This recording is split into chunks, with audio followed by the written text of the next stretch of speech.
Hello friend, আজকে একটা নতুন রেসিপি এনেছি, শোল মাছের ঝোল। তো দেখতেই পাচ্ছ, তেলের মধ্যে মাছ দিয়েছি ভাজার জন্য। তো মাছটা ভাজা হবে। মাছটা ভাজা হয়ে গেলে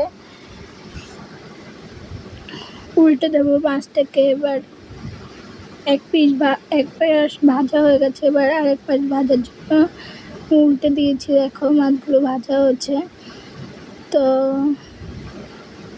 মাছ ভাজা হয়ে গেছে, এবার আমি গরম তেলের মধ্যে একটা আলুকে ছোট ছোট করে কেটে নিয়েছি। আলু কটাকে গরম তেলে দিয়ে এবার ভেজে নেবো হালকা করে।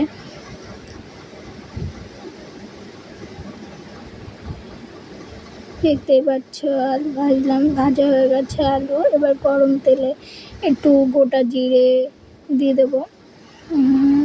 তার মধ্যে এবার গোটা জিরেটা ভাজা হয়ে গেলে একটু পেঁয়াজ দিয়ে দেবো।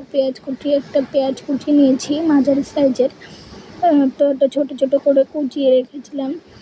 তো দেখতে পাচ্ছি একটু লাল লাল করে ভাজা হয়ে গেলে এর মধ্যে আমি এক এক করে সব উপকরণগুলো দিয়ে দেবো।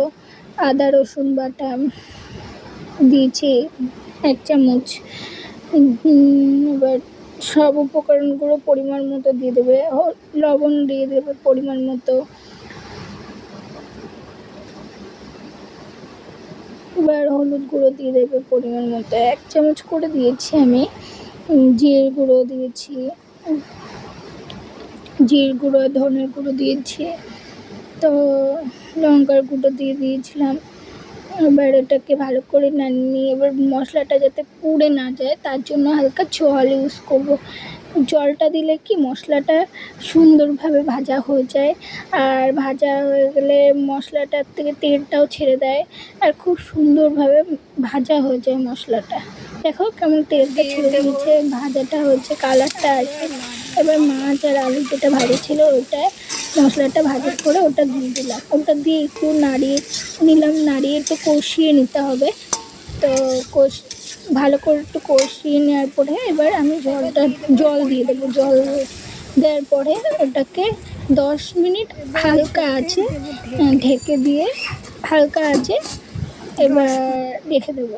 দেখো 10 মিনিট পরে এরকম শুকিয়ে এসছে ঝোলটা। আমার আলু তো রান্না হয়ে গেছে। দেখো ভালো লাগলে শেয়ার এবং লাইক করো। পরবর্তী রেসিপি